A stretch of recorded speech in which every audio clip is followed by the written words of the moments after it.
welcome to Next Gen Money Talks. My name is Mark Dooley, and this is the final 5%.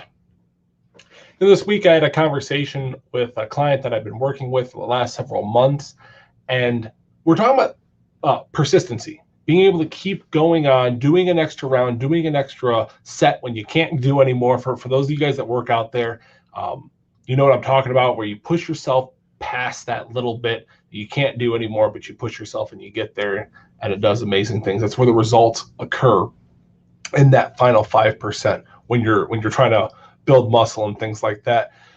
In budgeting, it works very, very similar. And I've been working on a project here for the last 6 months that the final 5%, man, there's a reason why in football you have a goal line offense and a goal line defense. And it's because it is so hard to get that ball across the end zone when everyone's stacked up, when you know that they're going to try to run the ball and they're going to get the ball, and you don't have the whole field to go. That final 5% is so key. And that is what's happening right now. For a lot of people out there, you're in that stage where you're at the final 5% of a project, you're at the final 5% of a task, you're at that last stage, that last step, and you just got to, put your head down, grind it out, and get that last part. And that's what we kind of walked through here at NextGen this week, was getting the final 5% done. And I'm happy to say we did. NextGen Budget Bootcamp is 100% on demand as an actual e-learning course, and we're excited. Anybody who wants to take it, it's nga.me/biz. Be happy to let you guys see where that's at. If you have any questions about that, feel free to reach out, contact us. We'd love to get you connected with it. But we're coming across something, and I don't know if you guys ever had this happen, where you create something, you build something, you design it, you dream it up, and you think you have this great idea. And then when you start applying it, it's not working the way you thought it would. People are not seeing what you thought they would see, and you have to tweak and you have to adjust with that. And this is what we found in the world of budgeting, is that people want to start making their change immediately. They don't want to wait. They don't want a course. They don't want a program. They want to start making a change immediately. And so as a business owner, you have to sit back and go, wow, like what is it that I need to change about my program? What do I need to do to help as many people as possible? And so we did. And it took us about 3 months to go through and do it, but we got it done, and we're excited for it. And that last 5%, it just took everything out of me. I'm just gonna be honest with you. Like, sometimes you guys, we go through these things, we reach this point that we no longer that we got to get through it, get it done, knock it out. But when we do, take time to reflect and wait and recover after you go through and do it. And so this whole story is bringing me back to the original reason we brought this up. A client comes in and says, look, we have done our budget. This is their 4th month in doing a budget. They're excited for it. They're going through. It's working well for them, but now they're wanting to back off a little bit. They're wanting to say, you know what? Do we need to do this to this extreme? Do we have to budget? Do we have to do this much forecasting? And I say, hey, it's not internalized yet. It's not natural yet. You're at the final 5%. You're at that moment where, okay, I've sat down. I've tracked everything. I have a good idea of where it's all going. I've gotten in control of my emotions when it comes to my budget, but I need that push. I need to get that last 5% is what kicks it into becoming a habit, and it becomes brainless. It becomes automated, and it becomes easier to do. Finding the strength, finding the courage to push through in that last 5%, that is where the game changes for you. That is where everything becomes automated, systemized, simplified, that you no longer have to struggle and fight to keep it going, that it's just muscle memory at that point. When I drive to work, I don't have to think very hard. I'm going to say, for lack of a better term, I don't have to focus on remembering every single turn, every single drive, because I've got muscle memory that's built up that, I can kind of do it blindfolded. Now, I'm not recommending that we go drive blindfolded. Don't hear what I'm not saying here. But what I am saying is, reaching that point comes, we start to get complacent right around those last steps. We start to start to cut corners there at the end. What does it take to push through to get your budget to a point where it is 100% done. We're not just waiting on the final 5% that you're able to take and through that. And so as you're thinking about this, you have to go back to the original vision, the original idea of why did you want to get this set up? What was the driving passion, the force? What excited you about doing it? I meet with a lot of different people when it comes to budgeting their money. I meet with people that they want vacations, they want a bigger home, or they want to buy a home. Maybe it's their first home. They want to retire. They want to pay for their kids' college. There's all different reasons why we go through the pain of budgeting. There's all different reasons why we take the time to focus on our money. Reminding yourself of what those things are in the final 5% is so key. It's so important to drive yourself further by focusing on what's most important, reminding yourself of what you're doing and why you're doing it. When you have that in front of you, you're going to be able to drive through that last 5%. You're going to be able to push through that pain. And for some of you guys, it may not be 5%. The last 20% may be painful. Maybe the second half, the entire second half is painful. But for many people, it's once you get to that point, those last couple steps, those last couple processes you have to put in place. And there's no glory in that. There's no, these are the things that people don't see. People see all the upfront stuff. They see the main things that are done, but the behind the scenes, the things that happen under the hood, that's where the 5% is most important. That's where you see the results as time goes on. And also, it creates some preventative maintenance for problems that can occur down the road. Let's talk about budgeting for a second.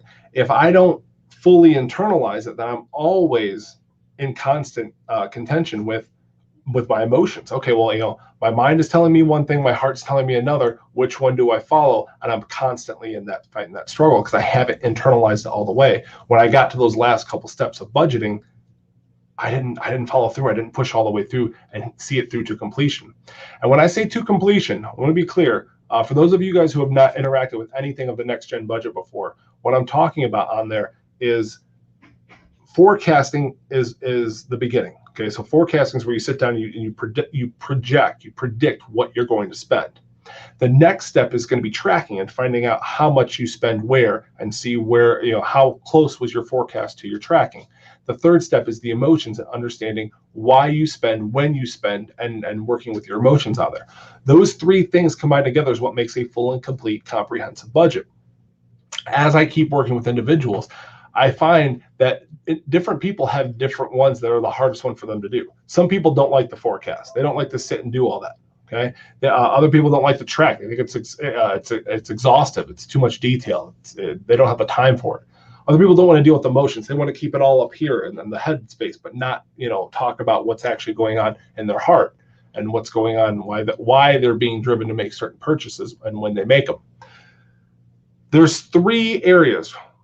The one that you like to do the least is where your last 5% is going to be. So if you're a great tracker and you understand the emotions, but you hate sitting and forecasting, you have to do that last step of forecasting so that way that way it becomes internalized. You're going to know where you're at. It's great to track. Tracking is the first and most important part. Understanding emotions is important, but the forecast is where you actually start to pick up momentum, build traction, and start achieving financial goals off them. People who hate tracking, and they love the forecasting, they'll sit and they'll project everything, but trying to take the time to actually sit and track, it becomes exhaustive. Finding simple ways like our budget scoreboard, that is a very easy way to be able to track, but you have to track each and every day. We break it down to 4 days and 3 days, 4 days on Monday through Thursday, and then Friday through Sunday. Being able to track is important, and you can't cut the corner there. You have to keep going through until it's internalized. And the third one, which, believe it or not, I actually thought was going to be the most common one for people, but they actually love this aspect of the Next Gen Budget, is the emotional side. Emotions, I thought, would be the one that people wanted, that's the last 5%, but it's what people gravitate more towards. For those of you that are like me out there that are like, well, the emotions, whatever, I'll just give me a good forecast and a good tracking tool and I'll be fine. I would skip the emotions, but I'm finding more and more that last 5% is what internalized it and let me keep it going on forever. We use the $0 days for that.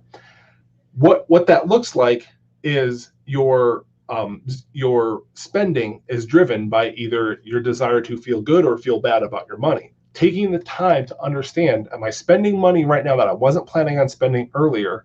Am I doing that because I want to feel better? Or am I already feeling good and I'm trying to celebrate on top of it? I'm spending money for a reason. That last 5% on there pushes you to internalize it and get it going, moving forward on it, for, like, ongoing, not just a month, 2 months, 6 months, but being able to do it for a year, 10 years, 20 years, ongoing. We want to keep that going. And I meet a lot of people who have budgeted before in the past. And I had actually one in my office this past week that, I budget. I know how to budget. This is what I do. I've been a budgeter.